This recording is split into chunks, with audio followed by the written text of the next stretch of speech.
we'll move ahead with this session. In between, I'll try to enter the students who are willing to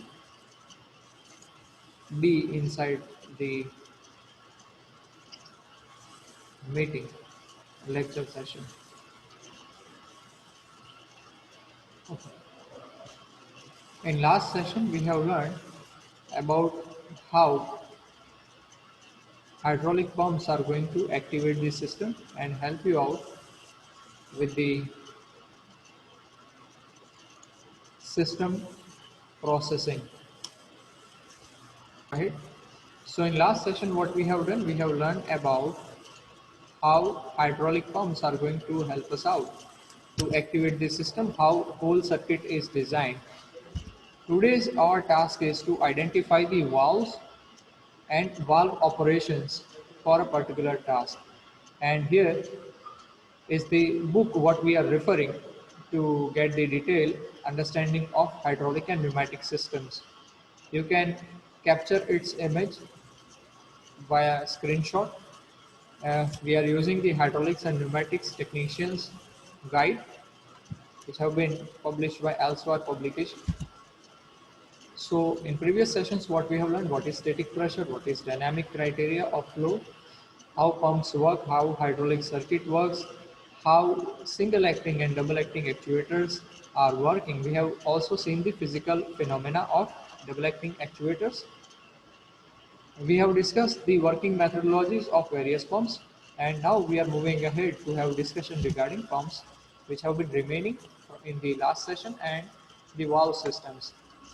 The last pump what we need to discuss is the axial pump.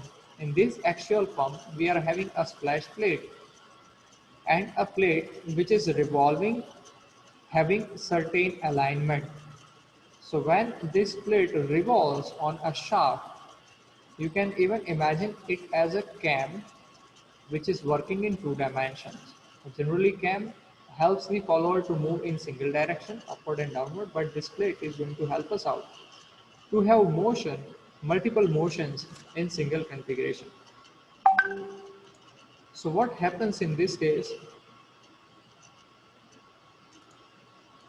I'll give you instructions regarding MCQs also whenever it is necessary. But right now your task is to have the information of the things which is available in lecture session. Okay, so go ahead. The piston strokes by the spheres available in a splash plate, and the fixed blocks are going to move inside the drilled assembly so that the hydraulic fluid can go inside the system, get compressed and move out from the region. This is the basic configuration. I'll show video of it also later on, but right now we are discussing about the pump, how it works. We can also have the aligned spherical joint so that the system can work in particular manner to get a pressure and an even flow. Now we'll move ahead for valves. Pneumatic and hydraulic systems require certain kind of valves, which are the controlling valves, direction regulation valves, as well flow control valves. In any fluidic system, we are aware that fluids are of two types. We can say gaseous fluids are there and liquid format fluids are there. So in each case, we are having a type of valve which can help us out to maintain the pressure, to maintain the flow, and to maintain the directions of the flow in channels. The most control valves which are usually used are available for blocking of fluids. Okay, regulation and control comes in picture when you need a specific task to be done. In our houses, the tap what we are seeing is on-off kind of valve. You can imagine this kind of valve which is just switching on the flow and switching off the flow. And the device which is used is a tap, and the system what we are turning is the lever of a particular valve. So the tap handle can be considered as a valve lever through which you are operating that valve manually. We can also have automated valves, but whenever automation comes in picture, it will cost you more. So due to that, our house tabs are not automated. But if you can find low cost solutions, you can have it at your home, and you can also give that product to others on demand. Okay, so how hydraulic system works? Here we are able to see a valve is indicated in between pump, the tank discharge, and the actuator discharges. Okay, so here what happens exactly? We are having a flow in a particular range. The pump pushes the fluid inside the system. Now, if your system is having contact with the A segment, then fluid is going to be pumped in A segment.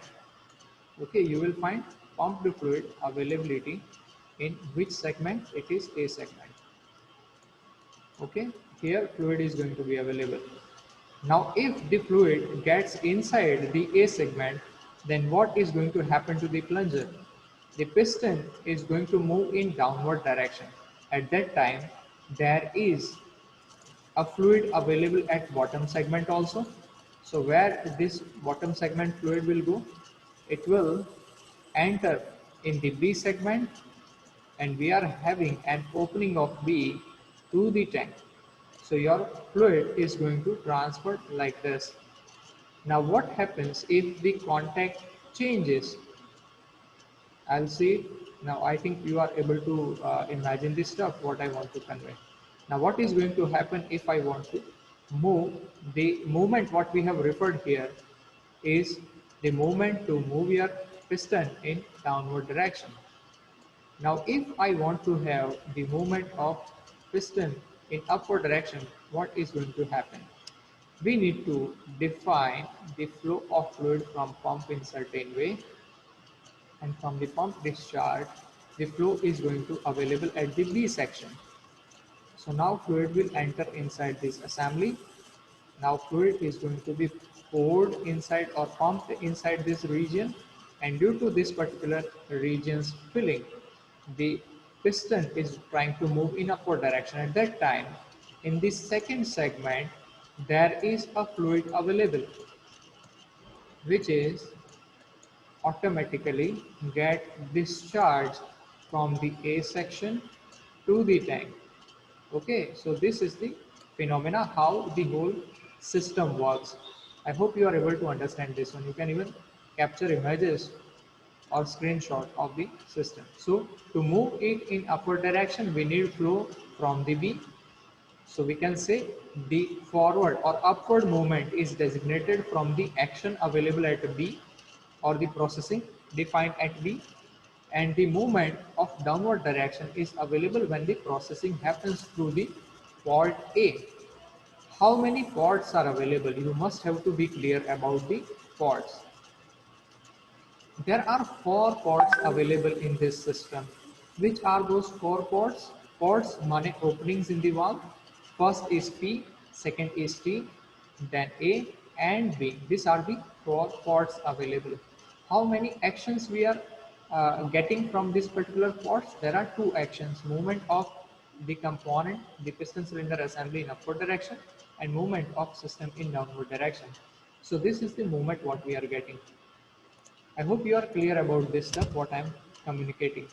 So this is the stuff what we have understood, that if the P is channelized with B, the piston is trying to move in upward direction. If the system is channelized, in this case, pump is giving pressurized fluid discharge to this component so that the piston is going to move in upward direction. In this case, it is channelized to have actuation from A, so it is going to move in downward direction, and the fluid which is available at the bottom region is going to flow to the tank. Okay, so this is the criteria what we need to understand. Now, in next segment, what is going to happen? In any analogies, we need to understand how many in-outs are there. In-outs or openings are called port. In your tab, there are 2 ports are there, and in the system, what we are observing, we are having 4 ports. Ports mean openings, which is available for pump, tank, as well the actuation system. In our tab, we are having 2 ports and 2 motions or 2 activities, which is on fluid flow and off the fluid flow. So it is called 2 by 2 valve. Right now what we are discussing, more positions in multiple ports. So here is the configuration what we should understand. There is no intermediate stoppage of system available. We are just having two options, extend or retract. Extend means the system is going to move in upward direction. Retract means the system, piston assembly, is going to move in downward direction. So we are having a particular system configuration over here which is mentioning that we are having two positions to be, or two activities to be available in this particular component. And which are the two positions available? Expand and retract. These are the two positions available for valve. And how many ports are there in this system? There are four ports. First is P.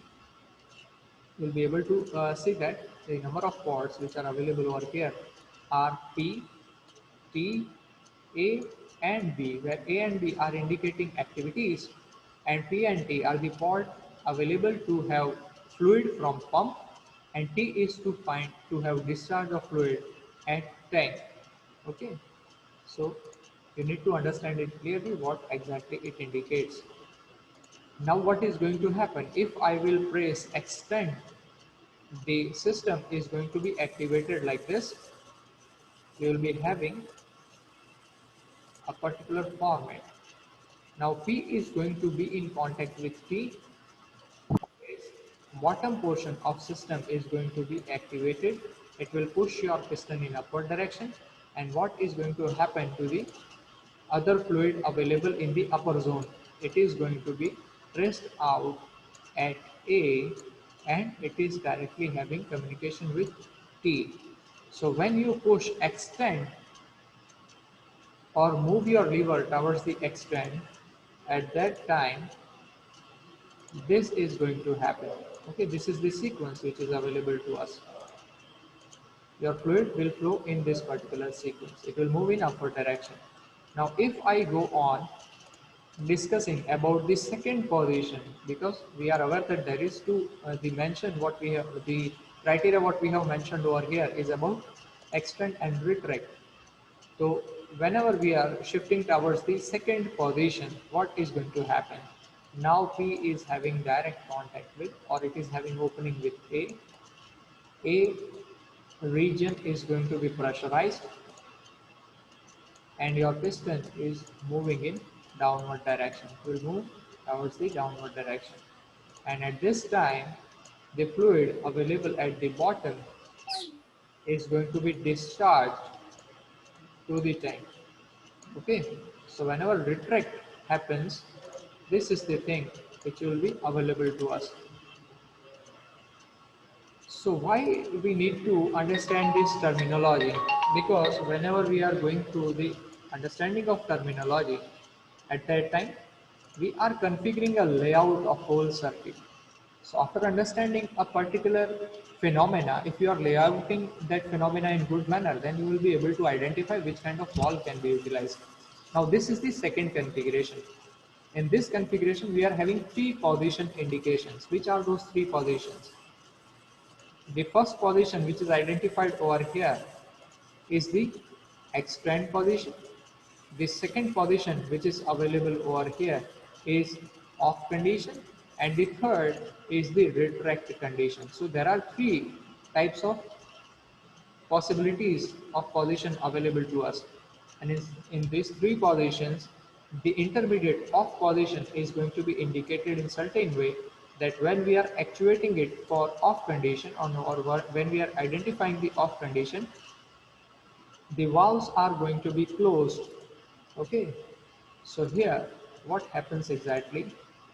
The P is closed, P is closed, A is closed, and B is closed when we are at the off condition. So whenever we are in extend mode, what is going to happen? The plunger assembly is going to move in upward direction, and for that case the flow is allowed at B. And for other criteria, when we are switching to retract criteria, this flow is allowed at, this pump is on for the A.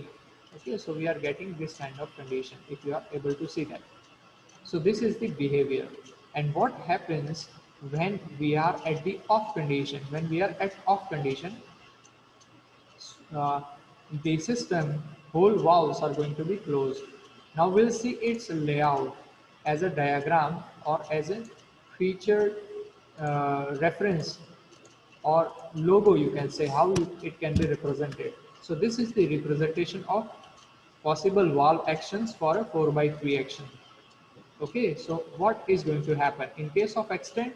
The line is going to be like this. The flow channels are going to be working in a particular manner like this. P is activating B and we are getting upward motion. In the retract condition, P is activating A and we are getting the downward motion. And for the off condition, we are having P and T slotted together or they are in single flow line so that the fluid which is pumped is going to be discharged to tank directly rather than being at A or at B. Okay, so this is the condition. We are having two possibilities over here. Either we can switch off the system, or if the system should be running in your application, then you should be directly giving your opening of pumped fluid to the tank rather than switching off the whole system. So when pumped liquid is directly going to tank, it is not having direct contact with A or B, so that there is no motion in your actuator available. If it forms certain condition which is defined for in the first figure, then movement of plunger is going to be available in upward direction. If it is for retract condition, then plunger will move in downward direction, or piston cylinder will define a certain kind of action in hydraulic system. So this is the behavior. Which kind of valve we are discussing right now? It is 4 by 3 valve. What are the designations available to us? The working lines are going to be designated as A, B, C and so on. You can use alphabets for that. A pressure supply line is going to be called P. So P alphabet cannot be used for working line indications. P must be there to define the pumped configurations or the pressure channel available in your valve. And this is ISO designations. So it is going to be same all over the world. And now when we are going for exhaust or return, then we should use R or S or towards the tank T.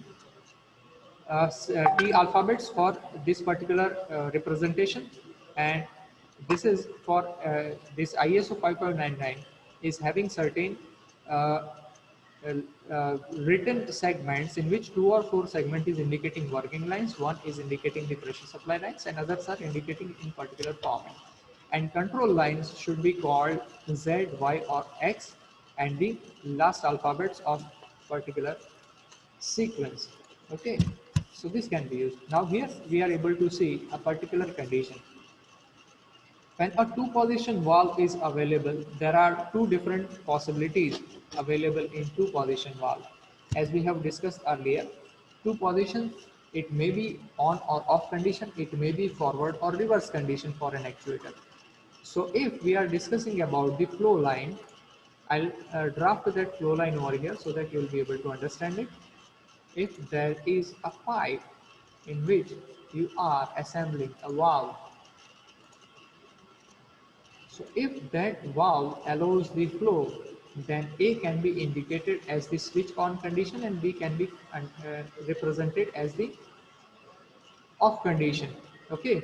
Now if you imagine a system where you want to have actuation of your system in certain way, that the system should be actuating in forward and reverse at single time. So what is going to happen if I do define a flow from here as well from here in a particular manner, then the condition what I indicate over here is giving me switching to move the P, which is pumped fluid, towards A, and the retrieving fluid from B towards tank. This is the first sequence what you should see.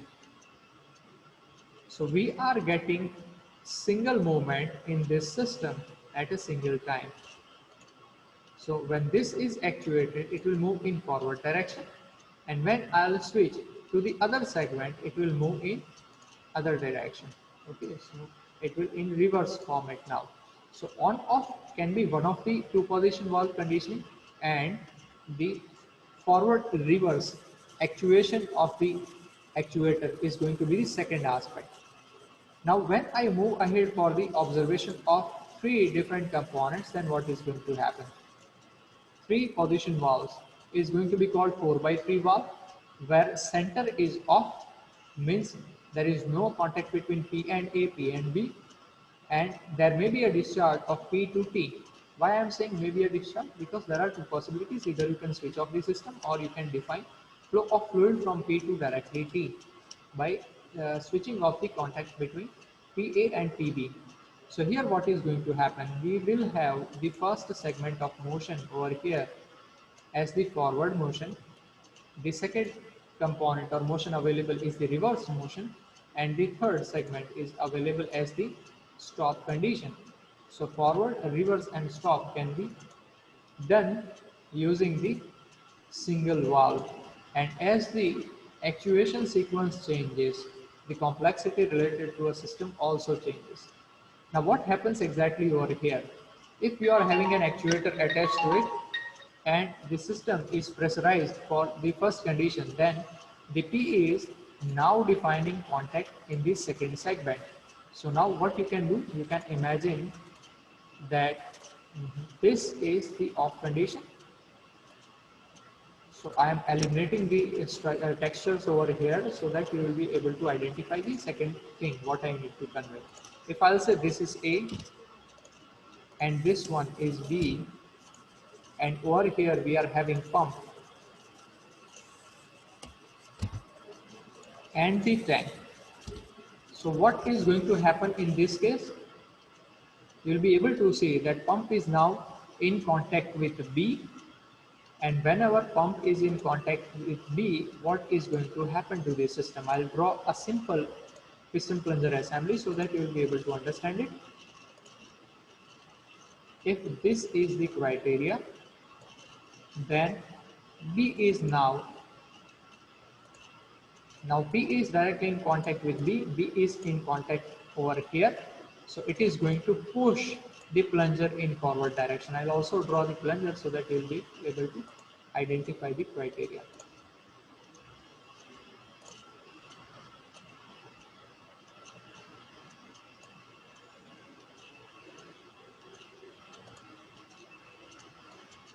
This is the system what we are observing.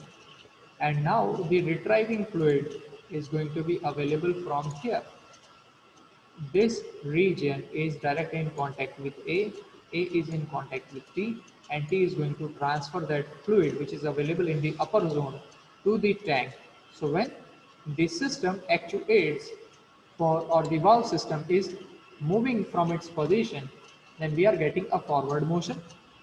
Now same thing is going to happen over here. You can imagine what is going to happen if I designate P and T over here. I'll place P for the first cup. I'll place P over here so that you'll be able to understand it. Now this is going to be P, this is going to be T, this is going to be A, and this is going to be B. So now your system is going to pump that liquid or fluid in this particular zone.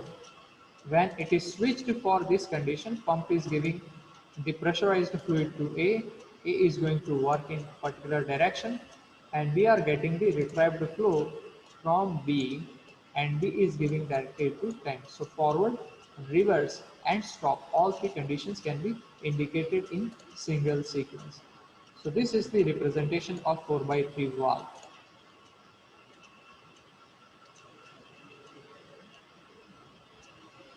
Are you able to